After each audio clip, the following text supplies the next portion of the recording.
ఇటీవలే అల్లు అర్జున్ సినిమా మన ఫంక్షన్లో జరిగిన తొక్కిసలాట చూసాం. ఆ తర్వాత గేమ్ చేంజర్ ప్రీ రిలీజ్ ఫంక్షన్కు హాజరైన ఒక ఇద్దరు యువకులు రాజమండ్రి నుంచి కాకినాడ వెళుతూ రోడ్ యాక్సిడెంట్లో చనిపోవడం, మోటార్ సైకిల్ యాక్సిడెంట్లో. దీని మీద మళ్ళీ శివ రాజకీయాలు మొదలైనవి. సినిమా రాజకీయాలు ఇప్పటికే ఉన్నాయి. కుటుంబాల మధ్య తగాదు అంటున్నారు, మెగా కుటుంబం మధ్య తగాదు అంటున్నారు. వాటి జోలికి వెళ్ళను నేను, కానీ మొత్తం మీద సినిమా రాజకీయాలు ఉన్నాయి. దానితోడు ఇటీవల ఈ చావుల మీద రాజకీయ పార్టీల శివ రాజకీయాలు మొదలైనవి అంటున్నారు. తెలంగాణలో ఆ సంధ్యా థియేటర్ తొక్కిసలాట్లో ఇటు బాధితుల ఈ కుటుంబానికి అండగా నిలుస్తూ అల్లు అర్జున్ అరెస్ట్ మీద ఎందుకు అరెస్ట్ చేయకూడదు అని సెలబ్రిటీస్ మీద అనేక విమర్శలు చేశారు. మొత్తం మీద అదొక నెల రోజులు ఎపిసోడ్ నడిచింది. నిన్న మొన్న 4 రోజుల క్రితం రాజమండ్రిలో game changer cinema pre release ఫంక్షన్కు హాజరైన పవన్ కళ్యాణ్ వ్యాఖ్యలు కూడా వివాదాస్పదంగా మారినాయి. ఆయన మంచిగా చెప్పుకుంటూ కొంచెం యువతను ఉత్తేజపరచడానికి 2 మాటలు, ఒక మంత్రిగా మాట్లాడాల్సిన మాటలు మాట్లాడలేదు, ఒక బాధ్యత గల పౌరుడిగా మాట్లాడాల్సిన మాటలు మాట్లాడలేదు. మంచి ఏమిటంటే మిగతా అన్ని విషయాలు బాగా మాట్లాడి తర్వాత మీరు ఇళ్లలోకి వెళ్ళేటప్పుడు మీరు మంచిగా పోండి, క్షేమంగా ఇంటికి చేరాలి అని మంచి సందేశం ఇచ్చాడు. కానీ అంతకుముందు మధ్యన ఆయన మాట్లాడిన యువతను ఉత్తేజపరచడానికి మీకు ఇంకేం పని ఉంది, ఏమి ఎంటర్టైన్మెంట్ లేకుండా ఎట్లా ఉండగలుగుతారు, ఏదో ఉద్యోగం చేసుకుందంటే ఉద్యోగాలు ఇవ్వడంలో కూడా ఇప్పుడు అంత సాధ్యం కాదు, టైం పడుతుంది, అంటే తాము ప్రభుత్వం ఉన్నాడు కదా, అంటే మీరు ఖాళీగా ఉన్నారు అని చెప్పాలని చెప్తూ యువతకు మీరు ఉత్సాహం ఉండాలి. ఆ ఉత్సాహాన్ని ఎట్లా వ్యక్తపరచాలో తెలియకపోతే కష్టం. సినిమాలు చూడండి, బ్రహ్మాండంగా రోడ్ల మీద తిరగండి, రోడ్ల మీద ఏది బండ్ల సైలెన్సర్స్ తీసేసి మరీ పైకి లేపితే ఎగరండి, దుక్కండి అని ఆ ఉత్సాహాన్ని ఎట్లా మీరు వ్యక్తం చేసుకుంటారు అనే దాని మీద కొంచెం ఆక్రమించి మాట్లాడండి. అంటే బళ్ళ మీద సైలెన్సర్లు తీసేసి మీరు ట్వీట్లు చేసుకుంటూ పొమ్మని ఉప ముఖ్యమంత్రి సాక్షాత్తు చెప్పినట్టు అయింది. ఇది సరైనది కాదు.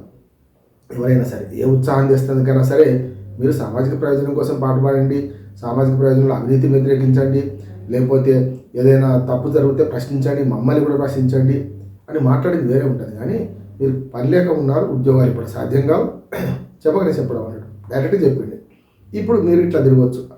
సైలెన్సర్లు పీకేసి తిరగడం అనేది నేరం. ఆర్టీఏ రూల్స్ ప్రకారం, ఏదైతే రోడ్ ట్రాన్స్పోర్ట్ అథారిటీ రూల్స్ ప్రకారం రోడ్డు నిబంధనల ప్రకారం తప్పు. దాన్ని ఒక ఉప ముఖ్యమంత్రిగా మంత్రిగా ఉండి ఆయన దాన్ని ప్రోత్సహించడం సరైనది కాదు. ఇప్పుడు ఏమైంది, ఇంకోటి కూడా ఏమన్నారు అంటే రోడ్లు బాగాలేవు కనుక రోడ్లు వేస్తాం మేము అన్నారు. రోడ్లు బాగలేకపోయినా చనిపోయింది అనే మాట కూడా తర్వాత అనే మాట వస్తున్నాయి. అంటే ఏమన్నట్టు, రోడ్లు బాగాలేవా బాగున్నాయి అనేది ఇటుపక్క ఆటోమేటిక్గా ప్రతిపక్ష పార్టీ అడ్వాంటేజ్ తీసుకుంటుంది. ఆ స్పాట్ను కూడా ఫోటోలు తీసి వీడియోలు తీసి ఇంత మంచి రోడ్డు ఉన్నది, మేము రోడ్డు బాగాలేమంటున్నారు, మరి 7 నెలలు చెడిపోయినాయి, అంతకుముందు చెడిపోయింది, 7 నెలలు ఈ కొత్తగా రోడ్ వేసిండ్రా అనే దాని మీద కూడా మనకి వైసీపీ కౌంటర్ ఇస్తూ తమ టీవీలో చర్చ మొత్తం ఇదే జరుగుతుంది. నిన్న మొన్నటి దాకా మరి అల్లు అర్జున్ కేసులో ఇక్కడైతే చెరకు ₹1,00,00,000, అంటే నిర్మాతల తరఫున ₹1,00,00,000, అట్లాగే మనకు అల్లు అర్జున్ స్వయంగా ₹1,00,00,000 వాళ్ళకి పరిహారం ఇచ్చారు కదా. ఇప్పుడు ఈ కేసులో కూడా ఇద్దరికి చెరకు ₹1,00,00,000 ఇస్తే నష్టమే ఉన్నది. నిర్మాతలు అట్లాగే మనకు పవన్ కళ్యాణ్ ఏదైతే దానికి చేసిండో ఆ సినిమా ప్రమోషన్ కోసం పోయిండో ఆ ప్రమోషన్లో భాగంగా మరి రామ్ చరణ్ హీరో ఎవరిదైనా సరే కావాలని ఒక మాట మాట్లాడుతున్నారు. ఇప్పటికైతే ప్రభుత్వం తరఫున ₹5 లక్షల పరిహారాన్ని ఒక్కొక్కరికి ఇస్తున్నామని చెప్పి పవన్ కళ్యాణ్ గారు ప్రకటించారు. సరే, దీనికి వచ్చిపోవడం వల్ల అధికార దుర్వినియోగం అవుతుంది కదా. ఏదో ప్రైవేట్ ఫంక్షన్కి వచ్చిపోతుంటే మరి ప్రభుత్వం 5 లక్షలు ఎందుకు చెల్లించాలి అనే సమస్య ఒకటి వస్తున్నది. సరే, బాధితులు కదా, ఎవరైనా సరే యాక్సిడెంట్ చనిపోయింది కదా, వాళ్ళ కుటుంబాలను ఆదుకుంటామని ఒక సామాజిక బాధ్యత ఉందనుకుంటే ఉండొచ్చు. కానీ ఒక ప్రైవేట్ ఫంక్షన్కి వచ్చిన సందర్భంలో వాళ్ళు చనిపోతే దానికి ప్రభుత్వం ఎందుకు పరిహారం చెల్లించాలని ఒక మాట వస్తుంది. నిజమే కదా. రెండోది ఏంటంటే, ఇప్పుడు వైసీపీ దీన్ని అడ్వాంటేజ్ తీసుకున్నారు. గతంలో ఇక్కడైతే కాంగ్రెస్ పార్టీ అల్లు అర్జున్ కేసులో అడ్వాంటేజ్ తీసుకొని ₹1,00,00,000 పరిహారం ఇవ్వాలి, వాళ్ళు పరామర్శించాలి అని వచ్చినప్పుడు సరిగ్గా అదే రకంగా ఇక్కడ ఆంధ్రప్రదేశ్లో కూడా అదే జరుగుతుంది. ఎందుకు మీరు పరామర్శించరు? పవన్ కళ్యాణ్ వెళ్ళి ఆ 2 కుటుంబాలను, 2 యువకులు చనిపోయారు కదా, దాంతోపాటు మీరు ఎందుకు పరిహారం గురించి సినిమా వాళ్ళు డిమాండ్ చేయరు, మీరు ఇస్తారా ఇంకా అవసరమైతే అనే దాని మీద చర్చ జరుగుతుంది. ఏమైనా సరే ఈ రెండు సంఘటనలు బేరీజు వేస్తే తెలంగాణ రాజకీయ పార్టీలు, అది ప్రతిపక్షం కావచ్చు, అధికార పక్షం కావచ్చు, అది ఈ రెండింటి కాకుండా దూరంగా ఉన్నవాళ్ళు కావచ్చు, రాజకీయ పక్షాలు తెలంగాణలో కానీ ఆంధ్రప్రదేశ్లో కానీ రెండు చోట్ల శివరాజకీయాలు చేస్తున్నారు. అంటే ఏదైనా సంఘటన జరిగి ఇవ్వడం చనిపోగానే ఆ చనిపోయిన వాళ్ళ కుటుంబాల చుట్టూ రాజకీయాలు చేస్తున్నారు. అది ఆ చనిపోయిన కుటుంబాల భుజాల మీద తుపాకులు పెట్టి ఎదుటి వాడిని పెరిచే ఉపాయం చేస్తున్నారు. ఇప్పుడు సరిగ్గా మనకు ఆంధ్రప్రదేశ్లో కూడా వైసీపీ పార్టీ అదే చేస్తుంది కాదని. కానీ అంతకుముందు మాటలు చూస్తే నేను నమ్మలేదు. ఎందుకంటే ఏదైనా చూస్తే నమ్మాలి కదా.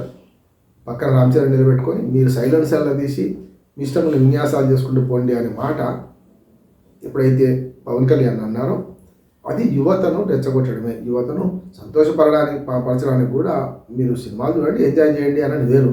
కానీ ఇలా సైలెన్సర్ బీకేయడం అనడం అయితే ఉందో ఆ మాట తప్పుడు మాట అయింది. కనుక దానివల్లనే వాళ్ళు పోయిందా లేదా తర్వాత సంగతి. కానీ యువతకు మీరు ఏం సందేశం ఇస్తున్నారు? బాధ్యత గల పౌరుడుగా, బాధ్యత గల మంత్రిగా, ముఖ్యమంత్రిగా అనే దానికి ఆయన వైపు 4 వేలు అన్ని వేలు చూపెడుతున్నాయి. కనుక ఇట్లాంటప్పుడు కొంచెం యూత్తో మాట్లాడుతున్నప్పుడు కానీ లేకపోతే ఇతరత్ర సామెతలు చెప్పేటప్పుడు కానీ ఇవన్నీ కొంచెం సరి చూసుకొని చేయాల్సిన అవసరం ఉన్నది. అందుకనే ఆ మాటతోనే ఇవి చనిపోయినట్టు నేను అంటలేను. కానీ ఇవాళ పవన్ కళ్యాణ్ మీద విమర్శలకు కారణం అవుతున్నాయి అవి అని గ్రహించుకుంటే బాగుంటుంది. ఎంత ఎదిగినా ఒదిగి ఉంటున్న పవన్ కళ్యాణ్ మరి ఇటువంటి విషయాలలో కూడా కొంత జాగ్రత్తగా పాటించాలి, లేకపోతే కష్టం అని చేస్తూ నమస్కారం.